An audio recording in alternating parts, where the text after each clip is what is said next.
Buenos días a todos, bienvenidos en Economía Debate. Hoy estamos aquí con la segunda mesa dedicada a las elecciones europeas.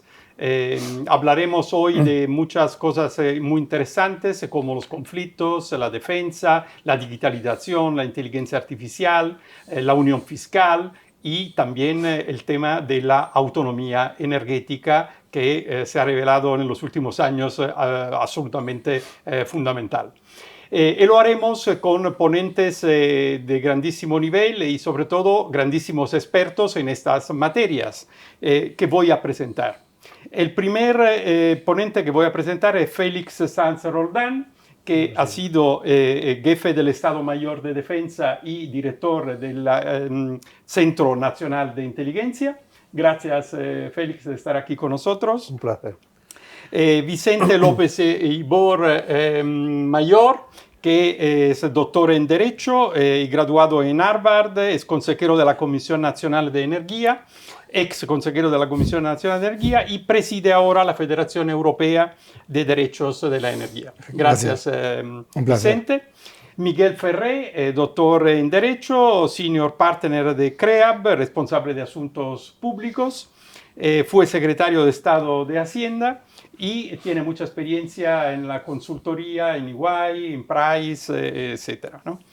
Y Carlos López Blanco, que es abogado del Estado, presidente de la Comisión de Economía Digital de la Cámara de Comercio Internacional, presidente de la Fundación ESIS, Empresa, Seguridad y Sociedad, presidente de la Comisión de la Cámara de Comercio de España y miembro del Consejo Asesor de Telefónica y Senior Advisor de Flint Global.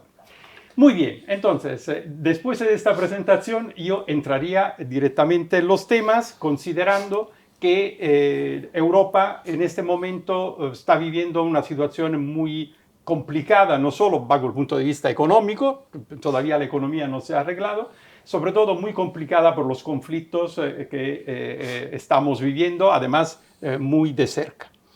Y por lo tanto, yo empezaría exactamente contigo, Félix, hablando de los conflictos. Esta primera parte vamos a ver un poco cuál es la situación de los varios temas que afrontaremos, y en la segunda parte vamos a ver cuáles son las perspectivas y sobre todo lo que nos gustaría que Europa hiciese, ¿no?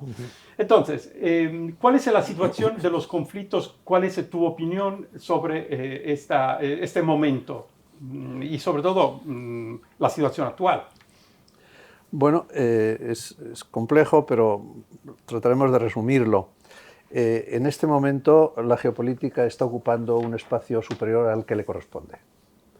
Y eso es un elemento pernicioso para el desarrollo de otras actividades humanas, como por ejemplo es la economía. Es decir, cuando un país no puede ser libre de tener relaciones económicas amplias porque dicen, no, pues como este es el malo y tú no puedes tener relaciones con el malo, pero eso es evidente y de eso tenemos que salir, dicho sea desde el principio. ¿Cómo está en este momento, grosso modo, la geopolítica? Pues en este momento yo creo que estamos en un mundo bipolar, ponderado, en el que por un lado está el poder ejercido desde los Estados Unidos de América. Nadie tiene el poder de los Estados Unidos de América, ni previsiblemente se puede tener en el corto plazo, el corto y medio plazo, y además Estados Unidos de América tiene unos aliados magníficos y también con muchísimo poder que aumentan el generosísimo poder que ya tienen los Estados Unidos. De otro lado está la influencia, que está basada básicamente en China. China, que no tiene el poder, sí tiene la influencia.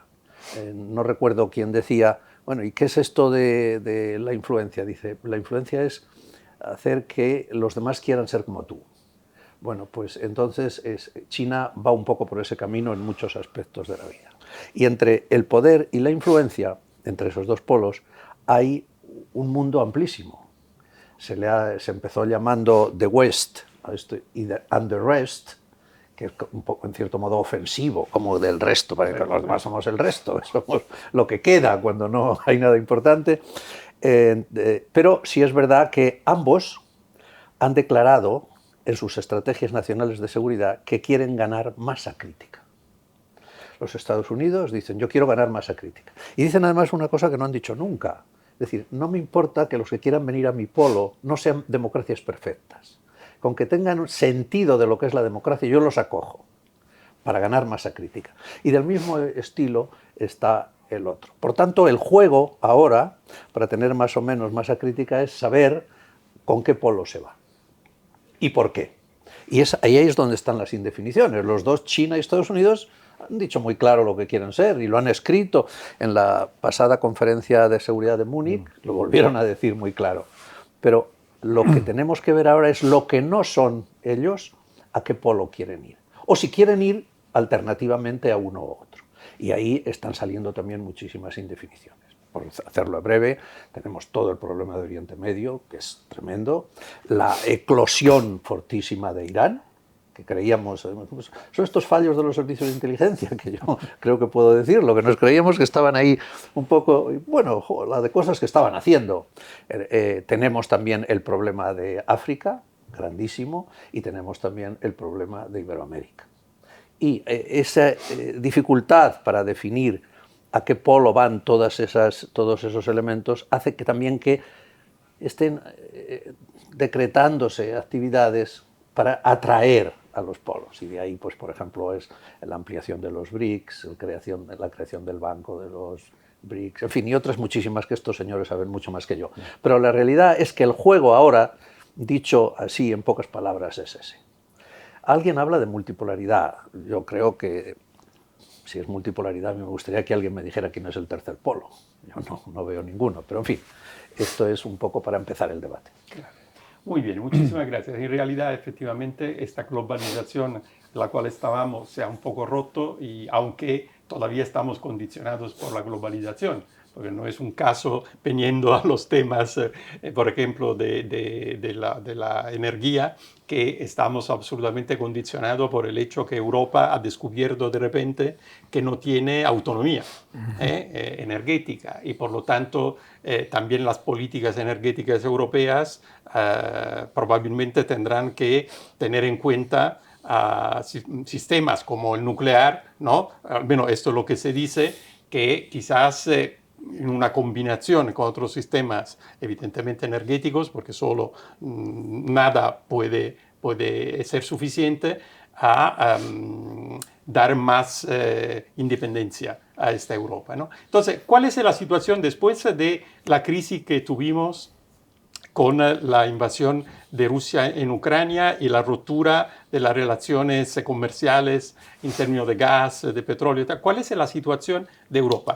Yo recuerdo que estábamos todos muy preocupados de no tener la posibilidad en invierno de poder tener la calefacción, ¿no? Y luego todos los países empezaron a tomar iniciativas y al final no tuvimos grandes problemas. Entonces, ¿qué ha hecho Europa hasta ahora? ¿Cuál es la situación en este momento? Luego hablaremos en la segunda parte de lo que tendría que hacer más.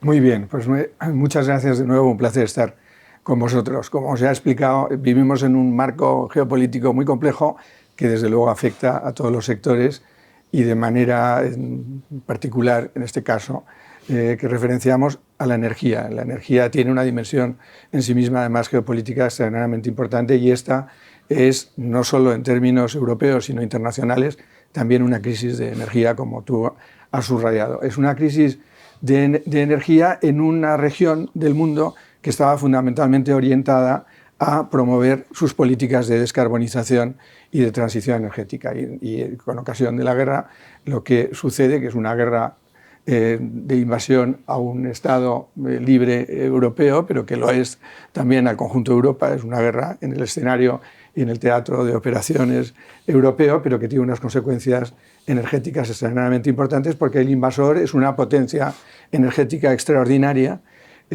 capacidad que no se quizá había advertido suficientemente al inicio, y que exportaba a Europa el 30, 40 y 50 de sus producciones de carbón. Como en Alemania, el 70. Claro, y algunos el 90 y el 95, condicionando todo su mix energético, toda su estructura de aprovisionamiento. Pero esos 30, 40, 50 eran carbón, petróleo y y gas, el 40% del conjunto de Europa, como tú subrayabas, y además también estaba en la cadena de producción de la propia industria nuclear. Por consiguiente, si algo es Rusia en el orden internacional, y es bien sabido, es una potencia energética de primerísimo orden. ¿Qué ha hecho Europa? Pues tratar de reaccionar ante ese hecho que planteaba una crisis extraordinaria y que obligaba a cambiar de una manera muy rápida esa amenaza energética y por consiguiente intentar tomar un conjunto de medidas que van desde las nuevas importaciones a su arquitectura energética, esfuerzos en materia de eficiencia energética en un tiempo muy corto, que es lo más difícil siempre, que es hacer transformaciones no en un tiempo, en un horizonte inmediato o largo, sino en el corto plazo. Y la respuesta europea, lo mejor de la respuesta europea, a mi juicio, ha sido el intento o el ensayo de actuar unidos. Siempre en Europa se dice cuál es la voz europea, tiene que ser una voz única, coordinar esfuerzos y no solo diseñar políticas, sino ejecutarlas de una manera, digamos, solidaria. Activar el principio de cooperación y el principio político de la solidaridad, que por otro lado están los tratados, está en el Tratado de Lisboa, y actuar con la mayor eficacia posible en un tiempo corto y contando desde luego con el concurso y la alianza de su gran aliado estratégico, que es los Estados Unidos. Y eso es lo que ha hecho en general, a mi juicio, bien, sin perder, por otro lado, la tensión de los objetivos de descarbonización que no se pueden descuidar. Entonces Europa ha tenido que responder a la crisis de seguridad de suministro y tratar de preservarla y garantizarla para sus ciudadanos, mantener su nivel de vida, que es un nivel de gran desarrollo económico, y promover y no descuidar sus objetivos de descarbonización. Bueno, esto que tú dices, hablando de cooperación, en realidad Europa siempre ha llegado a conseguirlo en los momentos de grandísima dificultad, es decir, cuando ya no podía hacer otra cosa, ¿no? Como cuando fue de la pandemia, ¿no? Y aquí quiero hablar un momento de unión fiscal para luego llegar al tema de la digitalización que entra entre uno de los proyectos que tiene Europa, ¿no? Hemos llegado a una unión fiscal limitada, pero por el tema de la pandemia, que pero de cualquier manera ha abierto a un posible futuro de una unión fiscal más sólida, ¿no? ¿A qué punto estamos en esta unión fiscal ahora, ¿no? Independientemente de lo que nos gustaría? Por ejemplo, todos los planes del New Generation EU o la de recuperación y resiliencia, los países lo están arreglando están invirtiendo de la manera adecuada, según tu opinión. Sí, bueno, antes de nada, muchas gracias, Pipo, por la invitación y por darme la oportunidad de compartir mesa y escuchar a estos ponentes, ¿no?, tan interesantes. Pipo, me preguntabas por cuál es la situación de la unión fiscal, una especie de foto, ¿no? O sea, yo primero me gustaría enmarcar la unión fiscal como una pieza más de un proyecto mucho más global, que yo creo que es mucho más ambicioso, que es el proceso de integración europea, sobre el cual me gustaría también hacer alguna reflexión de que yo creo que el nivel de escepticismo frente al proyecto después del Brexit ha bajado claramente. Yo creo que hay pocos partidos, incluso los que se presentan a las elecciones europeas, que habían claramente que hablen de salida del proyecto de integración europeo. Me parece algo extraordinariamente positivo, que así se traslade también a la población europea, es decir, no hay alternativa. Somos, como decía Churchill, bueno, a Churchill, como se le atribuyen tantas frases, ya renunció a seguir si es real. Como Oscar Wilde. Exactamente, que es un grupo de enanos que no somos conscientes y la única forma, no tenemos alternativa para mantener nuestro nivel del bienestar, para tener esa autonomía estratégica, que el proyecto europeo. Yo estoy plenamente convencido, aparte por los propios valores que representa el proyecto. Y claro, ese proyecto que es único verdaderamente en la historia de las organizaciones internacionales mundiales, en la medida que hay una cesión de soberanía, dio hace más de 20 años ya un paso importante en la parte de la unión monetaria, ¿no? Claro, esa parte no fue real, ¿no? Hemos hablado de unión monetaria, se adoptó realmente un sistema de tipos de cambio fijos y poco más, porque no había un presupuesto detrás, no hay realmente el Banco Central Europeo tampoco ejerce la supervisión, ¿no? Y faltaban muchas cosas. Una de ellas, efectivamente, es la unión fiscal, que como tú bien apuntabas, Pipo, pues es la otra cara de la moneda de la unión monetaria. Lo vimos en la crisis de del sistema financiero del 2008, que llevó a las consecuencias a la zona euro un poco después, ¿no? Año 2012. La unión fiscal ahora se enfrenta a un nuevo contexto, como tú bien decías, cuando hay situaciones complicadas es cuando la gente, todos tendemos a reaccionar. Lo ideal sería hacerlo de forma preventiva y planificada. Bueno, es imposible porque estamos hablando de regímenes democráticos donde las opiniones públicas y las poblaciones pues, no ven los efectos de medio plazo. Es muy difícil, ¿no? Seamos realistas. Por tanto, hay que resignarse de forma racional a que eso es el futuro y que iremos dando avances importantes cuando haya situaciones de crisis. Es así. La unión fiscal partía de un modelo de gobernanza económica europea que durante la crisis del 2008 y 2011 recibió muchas críticas sobre la base de que se marcaron objetivos de política fiscal armonizada, vamos a decirlo así, en los tratados. Por eso no se ha podido cambiar, tanto en lo que se refiere al nivel de déficit público como nivel de deuda, del 3% y el 60% del PIB respectivamente, que se revelaron como muy cerrados, ¿no? En esa misma época se debatió muchísimo lo de la emisión de una deuda pública europea y ha tenido que ocurrir efectivamente la pandemia para que se haya producido eso con la emisión de los bonos por parte de la Comisión, que son los que han permitido la financiación de este proyecto, este programa, esta especie de plan Marshall intraeuropeo que nos hemos dado de pues, en torno a 700.000 millones de euros, que si le añades a los propios presupuestos de la Unión Europea, que sabes que duran muchos años, 7 años, estamos hablando de cantidades espectaculares, ¿no? Espectaculares, ¿no? Entonces, bueno, el paso evidentemente ha sido positivo.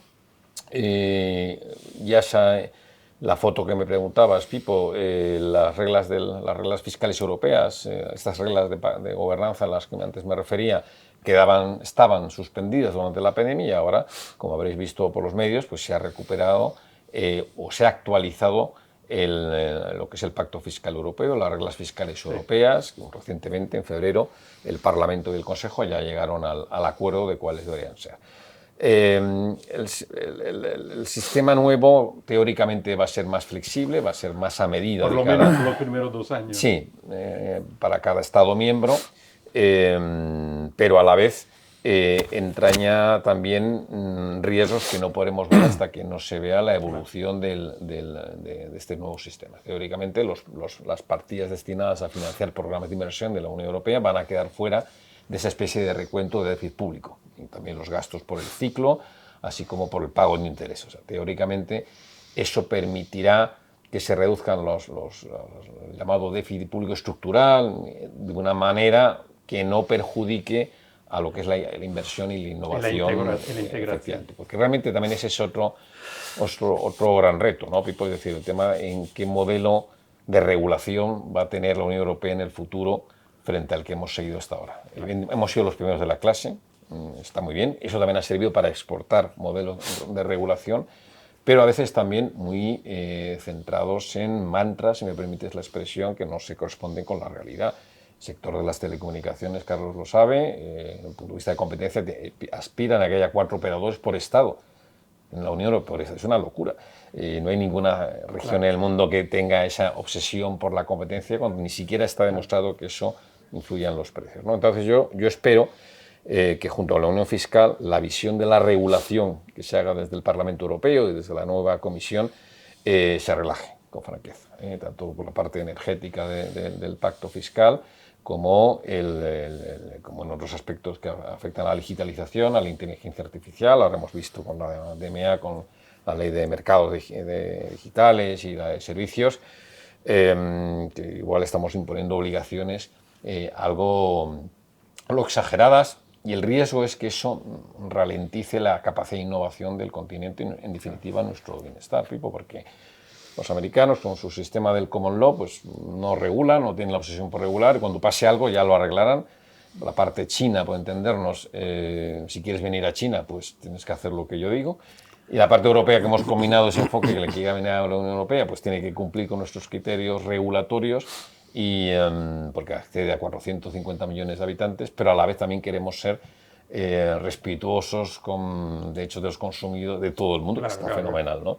Lo cual nos lleva a veces a ciertas cadenas en el desarrollo de la innovación, y yo creo que ese va a ser el gran reto.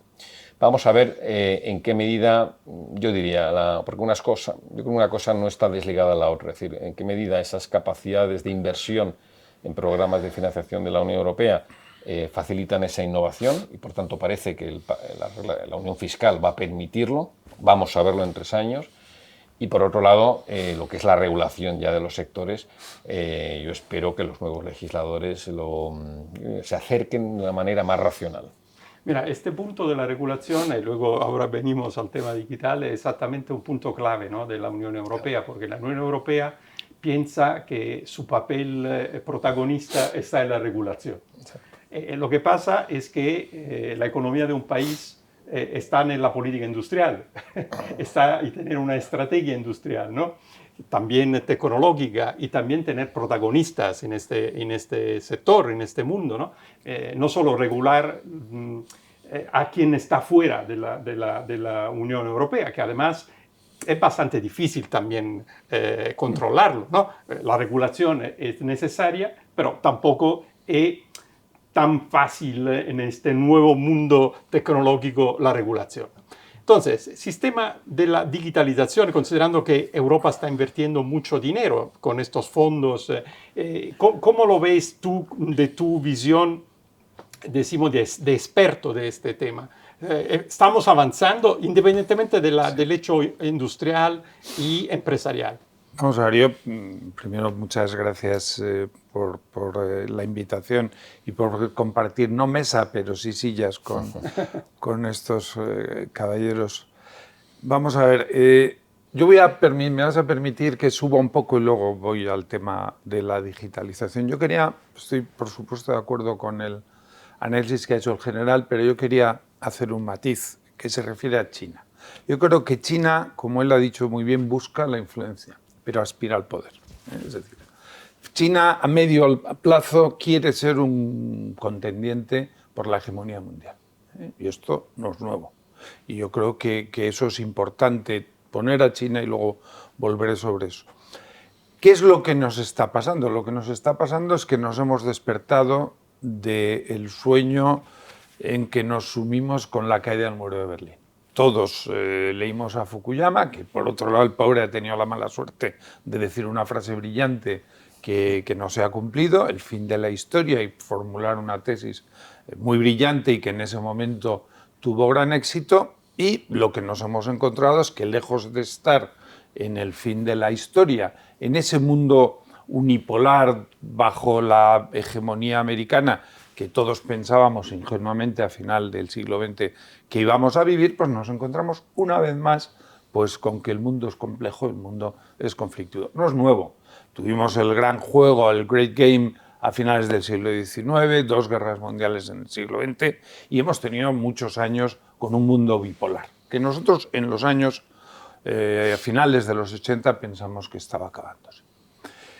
En ese mundo bipolar, una de las cosas, cuando nos damos cuenta que no es el fin de la historia, hay un contendiente, hay un challenger nuevo que es China. Y China busca a medio y largo plazo, es que el medio plazo para los chinos es el largo plazo para nosotros, busca disputarle la hegemonía a los Estados Unidos. Yo eso no tengo duda.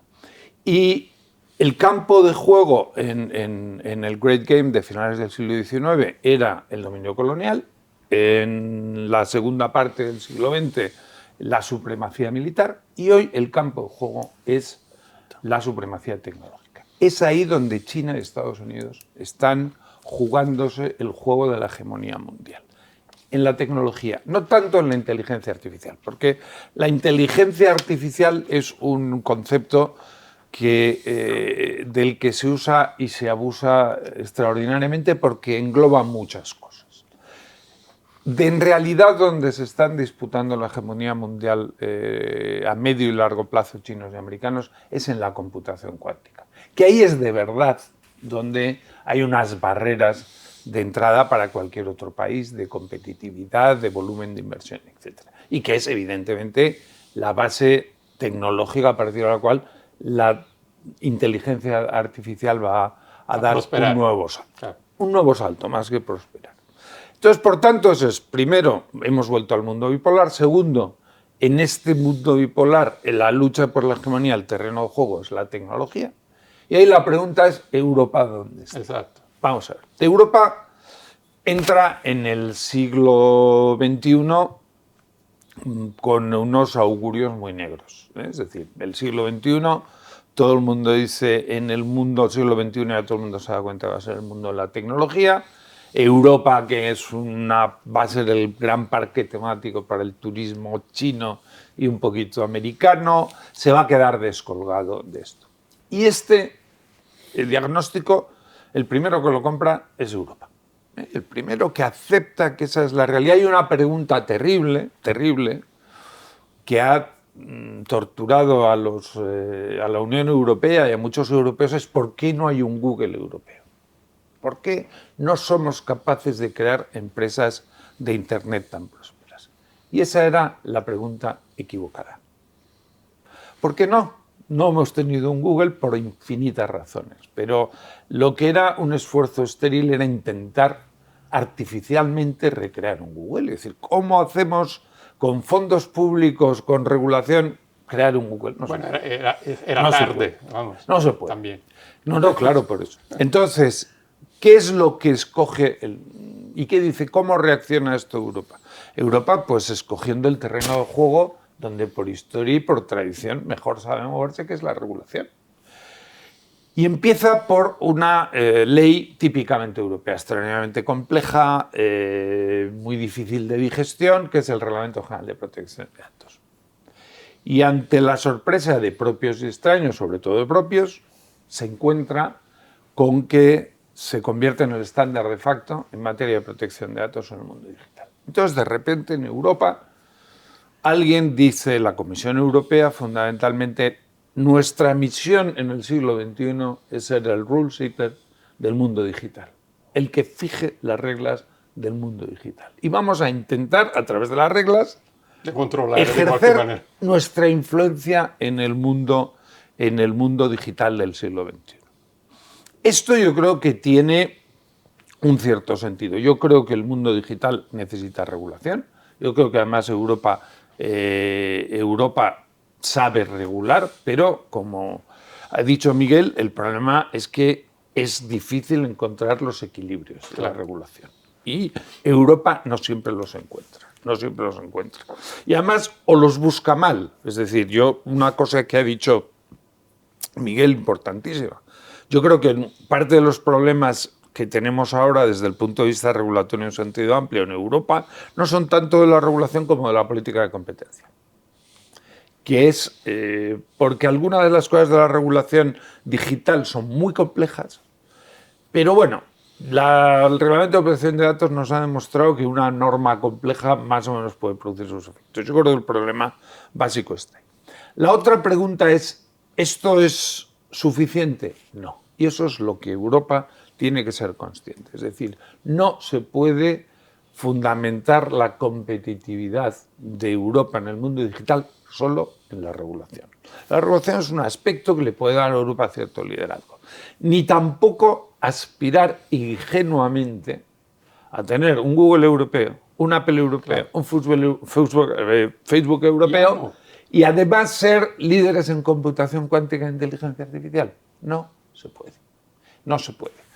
Y ahí yo creo que Europa no ha hecho mal diagnóstico. Y el diagnóstico que ha hecho Europa es, nuestro papel está no tanto en una diferencia importantísima que es entre economía digital y digitalización, no tanto en intentar liderar la economía digital, que no vamos a poder, porque a medio plazo, a corto y medio plazo será muy difícil, sino a intentar ser los que mejor digitalicemos la economía tradicional. Y ahí están los 700.000 millones de los que hablaba Miguel, o buena parte de ellos, que puede contribuir a que Europa se digitalice mejor. ¿Cuál es tu opinión sobre esto? Lo está haciendo cuando uno hablas de la energía, porque claro, digitalización es un concepto muy amplio, pero hablas de la energía. Entonces, ¿cuáles son las empresas que mejor se están digitalizando? Las europeas. ¿Quién es la mejor empresa que ha entendido el comercio electrónico en los últimos 10 años? Inditex.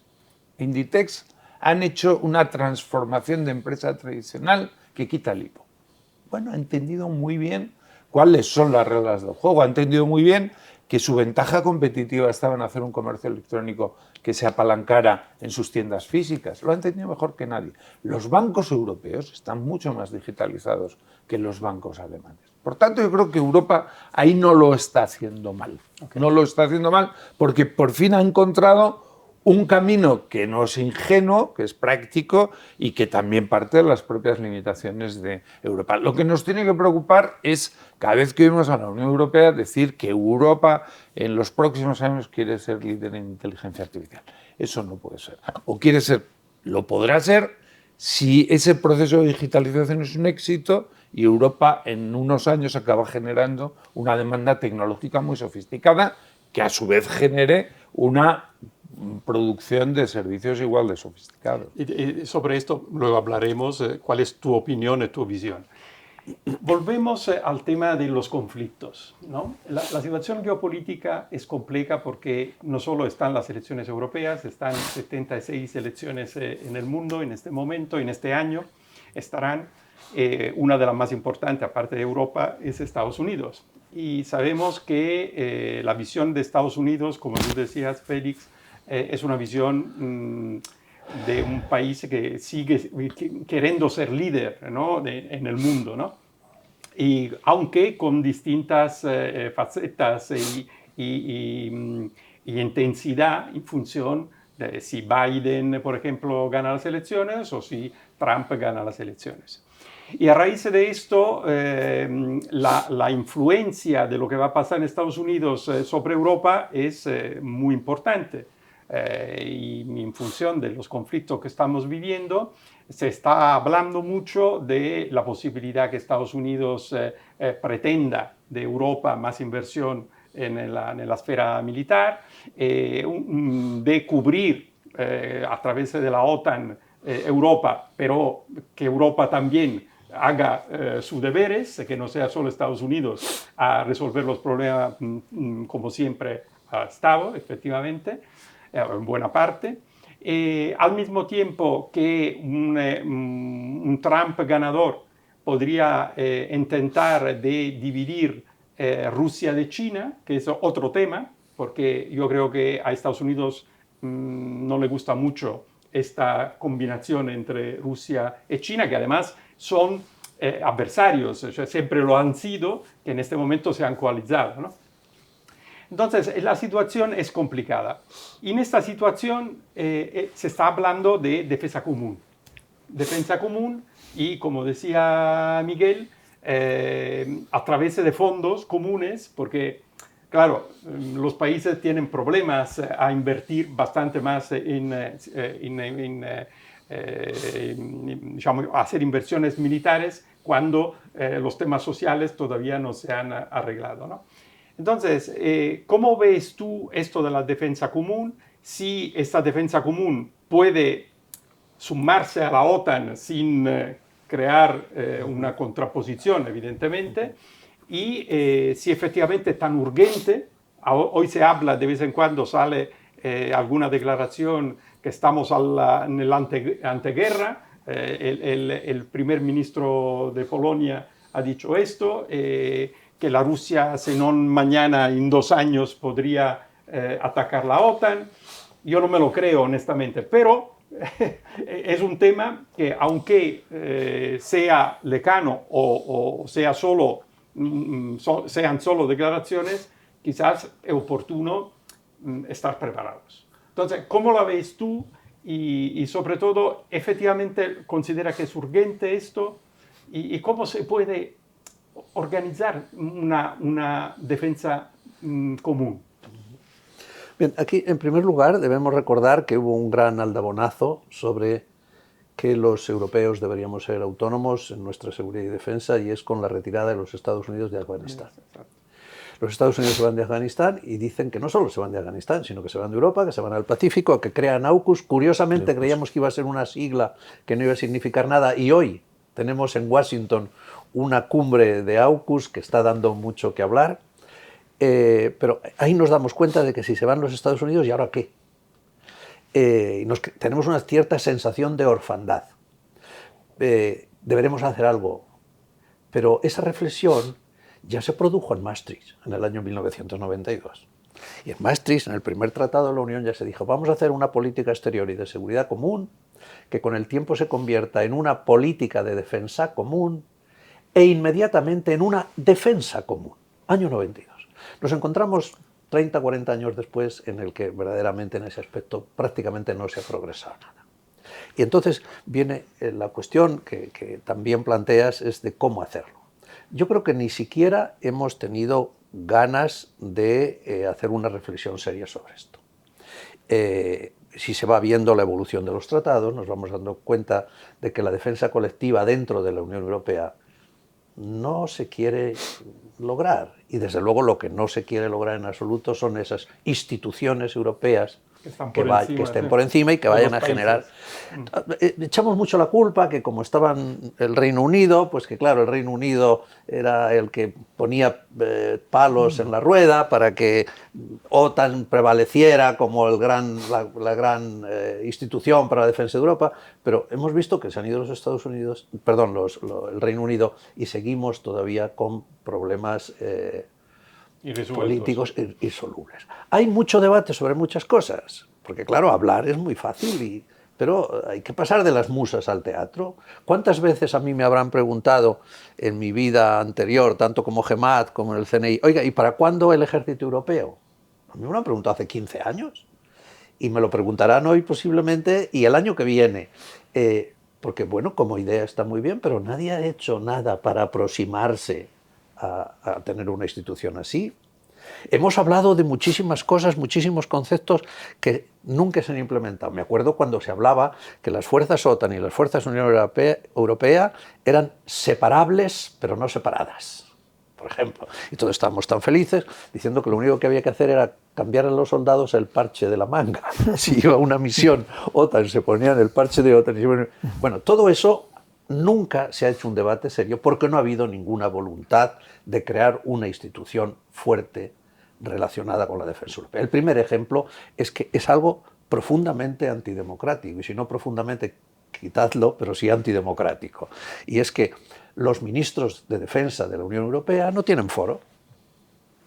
Sí se reúnen, pero sus decisiones tienen, como no hay un Consejo de Ministros de Defensa, tienen que pasar al Consejo de Asuntos Generales, que lo presiden los ministros exteriores, quienes a la vez dicen sí o no, si les gusta, lo corrigen, etc. Y a continuación dan orden de implantarlo. Por tanto, tenemos que salir de Maastricht, que es donde estamos. Es decir, que estamos en la idea. Y tenemos que, de nuevo, sentarnos delante de los tratados y ver que las limitaciones que ahora nos ponen para crear una política de defensa común y en consecuencia una defensa común, hay que quitarlas, porque estoy convencido de que no es cuestión de gasto. No es en absoluto cuestión. Es cuestión de querer hacerlo juntos. Es decir, si nosotros ponemos nuestros presupuestos de defensa juntos, posiblemente sean más que los de los Estados Unidos de América. Claro. Pero ¿qué ocurre? Que nosotros tenemos 300 batallones de infantería y los americanos tienen 80. Y lo que nos gastamos en batallones de infantería, vaya con todo mi respeto, desde luego, al arma reina del combate que es la infantería, pero podríamos hablar de otro. Todo lo que nos gastamos en excesos no nos lo gastamos en necesidades. No tenemos, por ejemplo, capacidad de movimiento estratégico.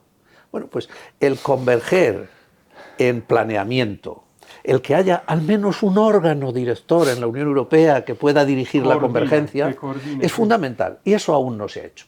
Yo doy la bienvenida y ojalá que se logre, creo que no va muy bien, a la idea de la señora van der Leyen de crear un consejo en formato ministros de defensa. Es de cajón, si resulta que era ese uno de los problemas más gordos que tenemos, ¿por qué no lo creamos? Claro, claro.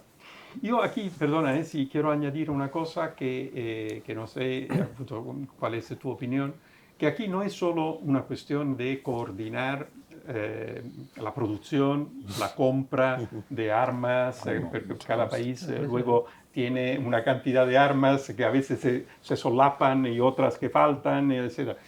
O de coordinación, que seguramente es el gran tema, sobre todo de coordinación de política internacional, porque tenemos un comisario de política internacional y luego el presidente de Francia habla por su cuenta y lo de Polonia también. Entonces, claro, eso crea mucha confusión.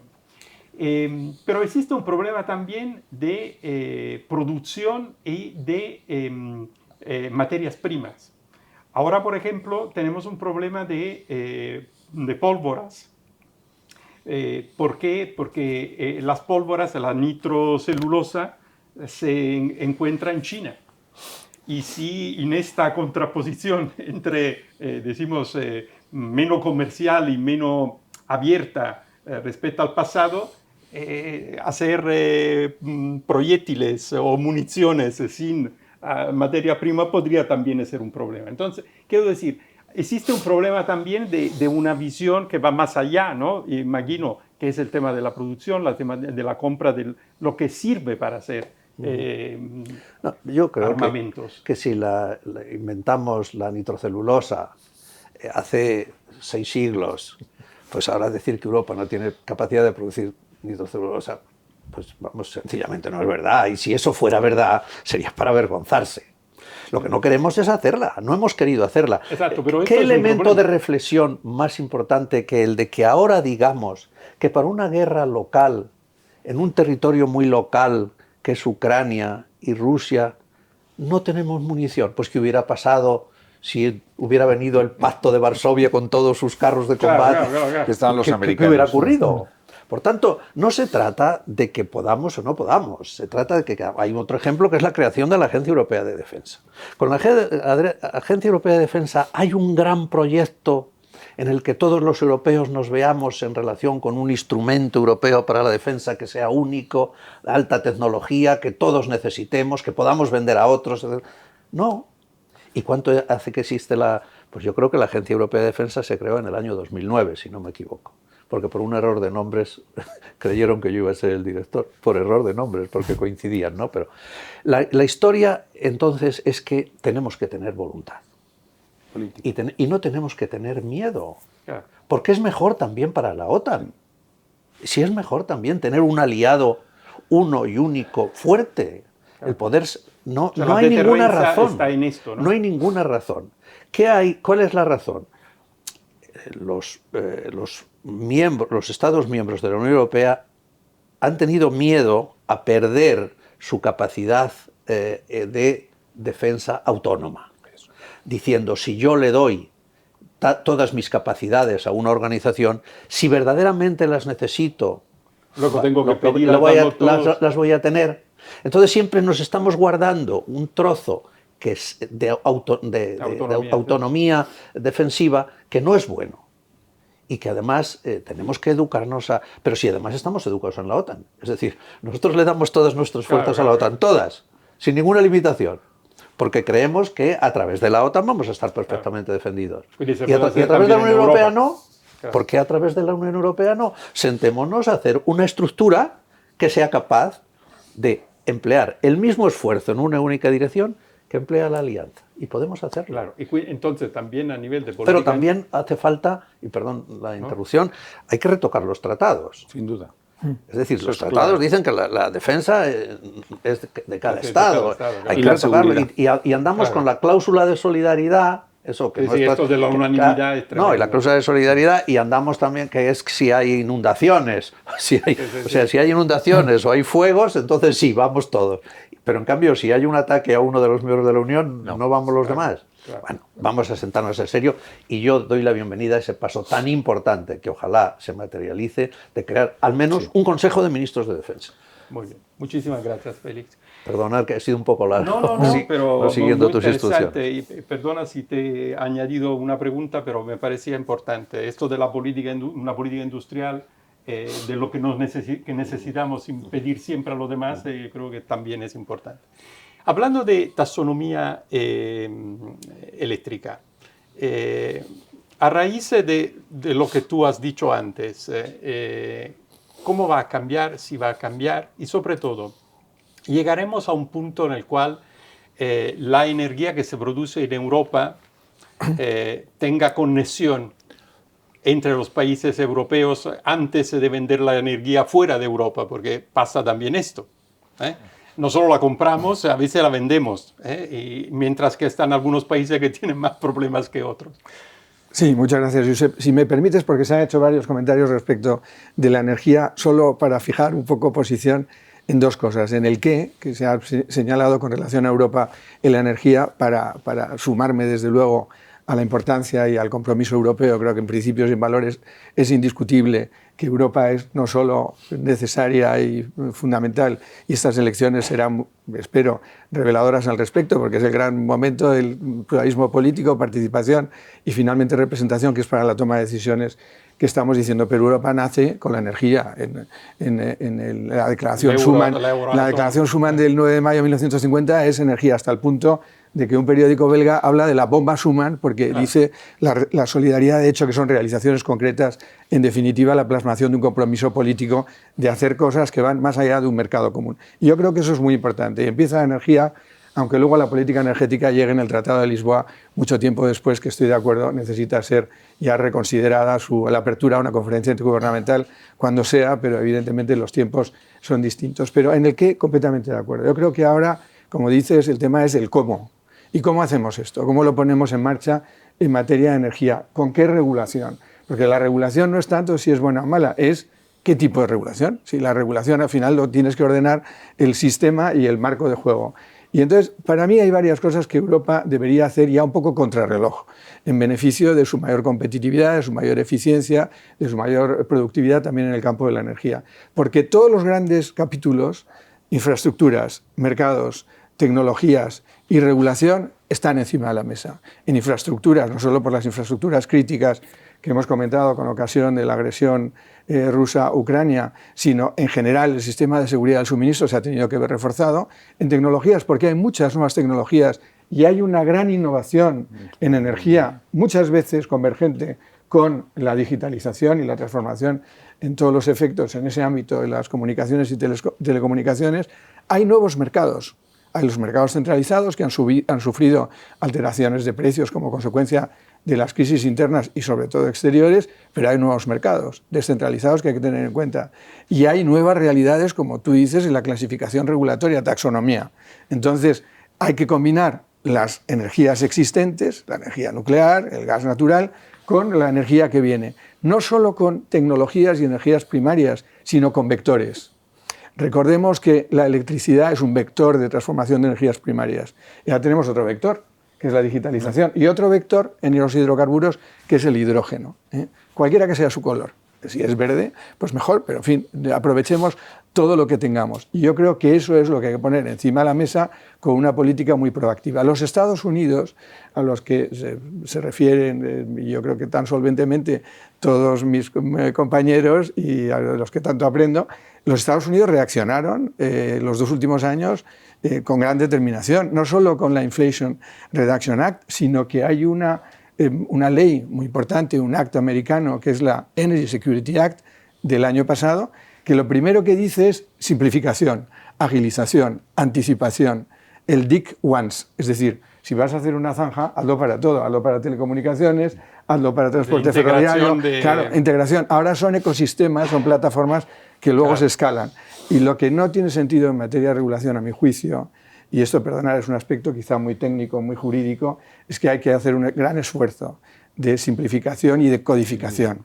La primera directiva durante el mercado interior, que fue un gran momento del mundo económico y de avance de Europa y de ilusión por el proyecto europeo, en la que se encuadra la liberalización y la apertura de la competencia del sector de la energía, fue un texto de 10 páginas. 10 páginas.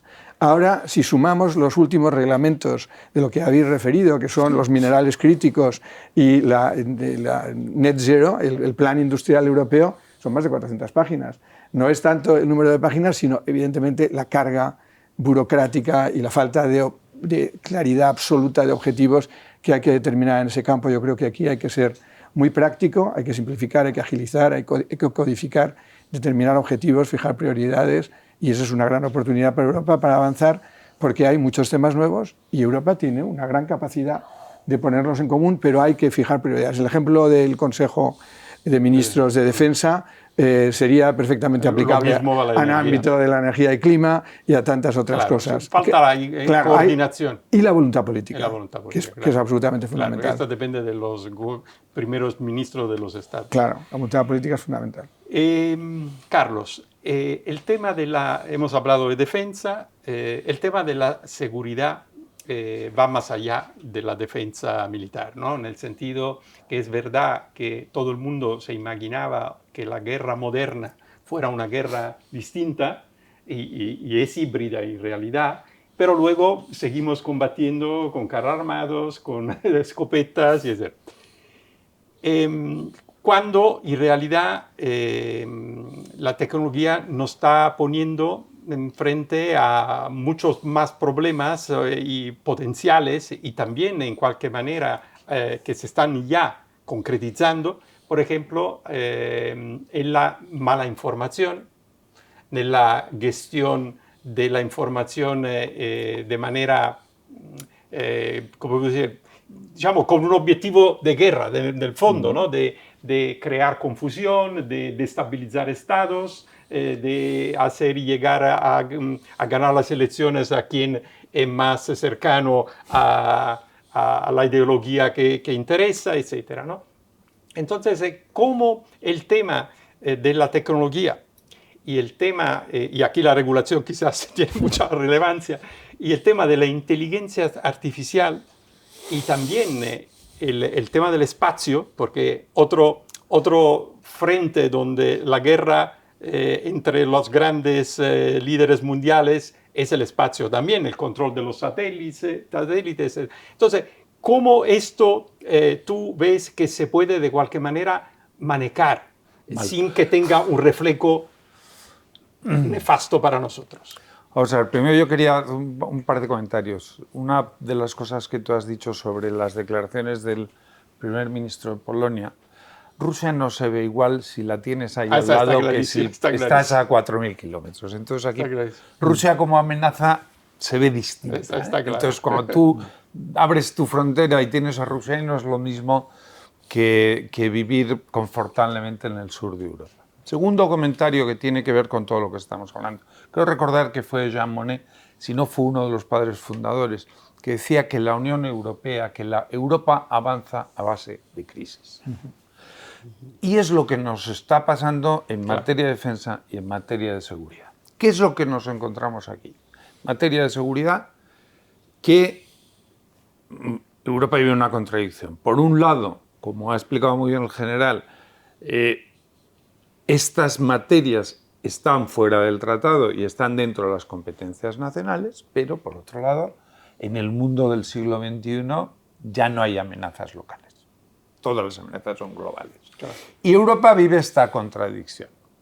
A corto plazo, ¿qué está haciendo? Pues intentando arreglarlo como puede. Lo va a arreglar mejor o peor en función de la gravedad de las crisis. Por eso yo creo que, como por desgracia las crisis van a ser gordas, lo va a arreglar rápido. Y a medio plazo cambiando los tratados. Es decir, yo creo que el cambio del tratado es fundamental tanto en el tema de la unión fiscal, que yo creo que necesita, como en el tema de la seguridad y defensa. Porque, insisto, claro, es un tema que es global y que es una urgencia. Hace 15 años no era una urgencia, no era un tema global, vivíamos en un mundo, todavía vivíamos en el sueño del final de la historia. Entonces yo creo que en estos momentos la autonomía estratégica de Europa pues es una discusión, acordaos, lo ha explicado muy bien el general, se puso de moda cuando el Brexit y cuando salió Estados Unidos de Afganistán, pero con la guerra de Ucrania se nos ha olvidado. Pero ahora vuelve la discusión de la autonomía estratégica, porque ya vemos que no está tan claro.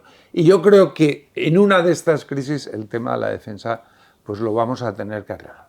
Intrínsecamente unido a la defensa, lo has explicado tú muy bien, está el tema de la seguridad, ¿no? Y ya nosotros, sabes que yo presido una fundación que se dedica a esto, como has dicho. Nosotros ya no hablamos de ciberseguridad, porque nosotros lo que pensamos que hay que hablar de seguridad. La seguridad en el siglo XXI es integral. Y tanto esta cosa de ciberseguridad por un lado, seguridad física por otro, ciberdefensa, no, todo es un mundo que responde a la complejidad del mundo global y del mundo tecnológico. En ese contexto, las amenazas pues, son globales y tecnológicas e híbridas. Me da un poco de vergüenza hablar de amenazas híbridas ante el general, que es el que más sabe de esto, ¿no? Pero, ¿qué es lo que nos estamos encontrando? Pues que, por ejemplo, en el mundo de las empresas, las amenazas por razones geopolíticas cada vez son más importantes. Y eso es un mundo nuevo. Y es un mundo nuevo. Hemos pasado de tener unas amenazas que estaban fácilmente explicables en su motivación, normalmente por dinero, por muy sofisticadas que fueran, a que cuando tú eres una empresa que gestionas un servicio público, puedes recibir un ciberataque. Además, todos los días se lo reciben. Y además hay una cosa que es, hay quien se ha dado cuenta que si tú mandas 5 misiles, lo más que puede pasar es que acabes con el barrio de Carabanchel, claro, que sería una desgracia, pero en términos militares muy limitado, pero es que lo que te vale 5 misiles, claro, montas un ciberataque de mucho cuidado que te llevas por delante las infraestructuras básicas del país. Y hay quien se ha dado cuenta ya de que hoy esto es así. Y eso es una urgencia que Europa tendrá que atender. Y luego el otro problema, que lo has explicado tú muy bien, es que estas amenazas ya son de todo tipo. Y luchar contra eso es muy, muy complejo. Porque estás tocando, cuando dices, ¿qué medidas yo puedo tomar frente a los ataques híbridos en los que hay mala información, pues es muy complejo, es un mundo muy complejo en el que se están tocando temas muy sensibles, la libertad de expresión, la libertad de información, la privacidad de las personas. Es un entorno muy, muy complejo, que nos lleva a lo que es el gran tema de moda ahora, que es la regulación de la inteligencia artificial. Yo creo que eso es un tema que tiene 2 vertientes fundamentales. Para mí son 2 las cosas que tienen que ser el foco principal de cualquier regulación en inteligencia artificial. Primera, la seguridad, garantizar la seguridad de la inteligencia artificial. Y en segundo lugar, lo que es para mí la columna vertebral y lo importante de cualquier regulación de ciberseguridad, transparencia. Es decir, que todos los ciudadanos, cuando vean algo, sepan si eso responde a una realidad o responde a un sistema de inteligencia artificial.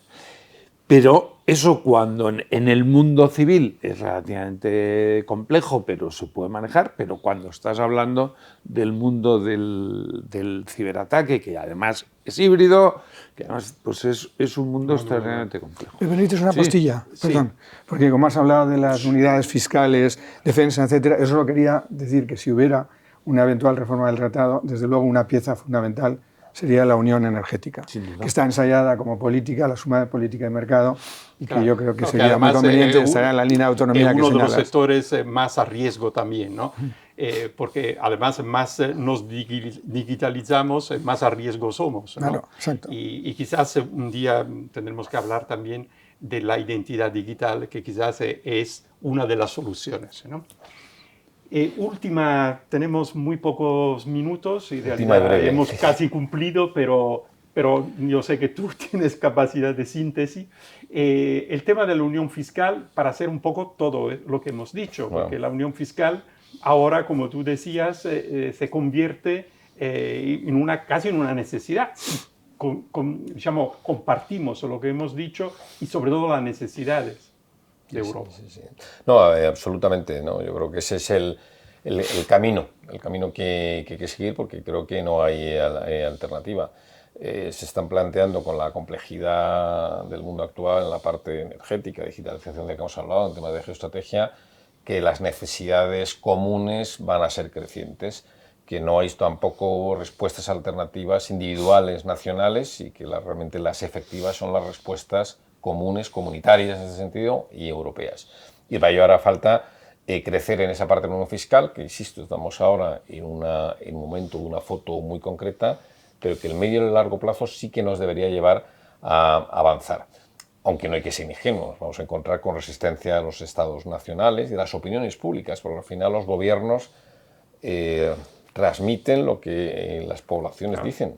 Bueno, Hablaba el de hecho de gente- haber dividido, pero del balance... Sí, pero lo hemos hablado alguna vez. Hay alguna crisis, pasan 2 años, nos olvidamos Sí, del eso es problema y volvemos a llevar al debate público que europeizar políticas o competencias es renunciar a soberanía, a que otros decidan por ti. Debate equivocado, por supuesto, en el que no creo, ¿no? De hecho, Pipo, y por cerrar, ¿no? Echemos una foto a las perspectivas electorales que hay para el Parlamento en las elecciones del 6 al 9 de junio. Los partidos que están a la derecha del Partido Popular Europeo, llamado de extrema derecha, ultraderecha, como quieras denominarlo, posiblemente, según las encuestas, van a sacar los mismos escaños que el Partido Popular Europeo, que es ahora mismo el más votado, ¿no?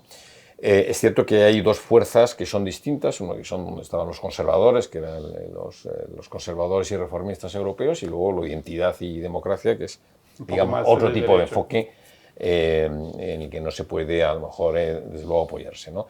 Y eso, bueno, va a generar también un planteamiento de enfoque, sobre todo, yo creo, al Partido Popular Europeo, si es el que aparentemente el que más escaños va a sacar en el Parlamento, de opción entre modelos, ¿no? Que se ha producido hasta el momento de esas alianzas transversales con los socialdemócratas y con los liberales, claramente convencidos todos del proyecto europeo y sin fisuras ante esas perspectivas de la unión fiscal, o orientarse, a lo mejor por lo menos, al partido de los conservadores y los reformistas. En función de ese debate en el Parlamento Europeo se derivará todo lo demás, porque en el ámbito nacional las resistencias a la europeización de competencias va a seguir presente. Es algo fácil porque tampoco la población alcanza a comprender el alcance de lo que es esta cesión de competencias. No es consciente de que prácticamente el 70% de las leyes que se aplican en España han tenido un origen previo, una directiva comunitaria. Y vamos a más. Y reglamentos, cada vez hay más reglamentos. La regulación directa por la vía del reglamento, efectivamente, es creciente y yo creo que eso es positivo. Pero la población no es realmente consciente. Cuando lo fuera, si quisiéramos hacer un esfuerzo de transmitir esa importancia, es cuando posiblemente esas cesiones de soberanías que nos llevarían a una solución mejor se producirían de una manera mucho más sencilla. Yo puedo hacer un comentario de 5 segundos a algo que ha dicho Miguel, con cuyo análisis estoy de acuerdo. Esos equilibrios del Partido Popular y luego de las 2 fuerzas a su derecha, hay un elemento ahí de incertidumbre que es el factor Meloni, que no sabemos cómo va a jugar. Y yo intuyo, conociendo a los italianos, y tú les conoces mejor que yo, que hay una operación ahí de la mano de su ministro de Asuntos Exteriores de llevar a Meloni al Partido Popular Europeo. Si eso se produce, va a tener unas consecuencias muy grandes en todos los equilibrios de esa relación entre el Partido Popular Europeo y las fuerzas a su derecha, que yo creo que pueden ser muy importantes. Sí, bueno, oye, totalmente de acuerdo. No puedo evitar la tentación de recomendar sobre lo que dice Carlos. La verdad es que eso es realmente un momento clave, porque el Grupo Popular Europeo cambiaría en su composición, sería mayoritario Alemania, Italia, España, por lo cual tendría mucha mayor comodidad.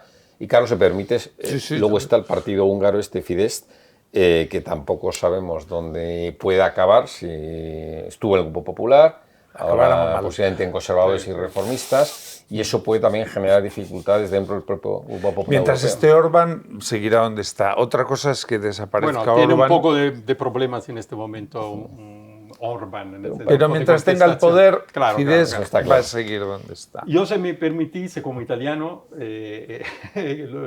mi opinión es que Meloni quiere contar en Europa.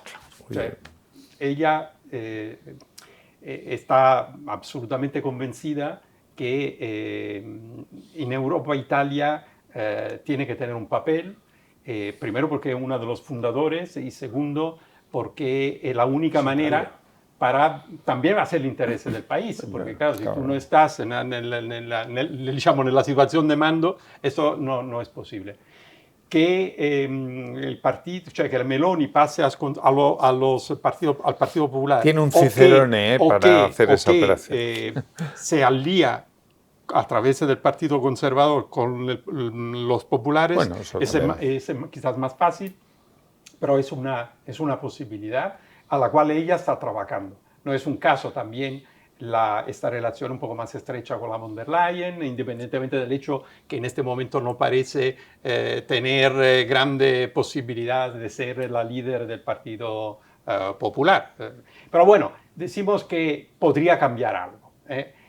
No cabe duda, y para concluir un poco esta charla y esta conversación, que os agradezco muchísimo, de verdad, yo pienso que hemos llegado a un momento clave para Europa y todo lo que hemos dicho nos hace que reforzar este estado de necesidad, por lo cual se tendrán que tomar decisiones y claro, la esperanza es que se tomen decisiones adecuadas a la dificultad del momento, a la complejidad sobre todo del momento. Por lo tanto, muchísimas gracias Félix, Miguel, Carlos, Vicente y Carlos. Y bueno, gracias a vosotros para seguirnos y nos veremos próximamente para la tercera mesa redonda que tendremos poco antes de las elecciones europeas. Muchísimas gracias a todos.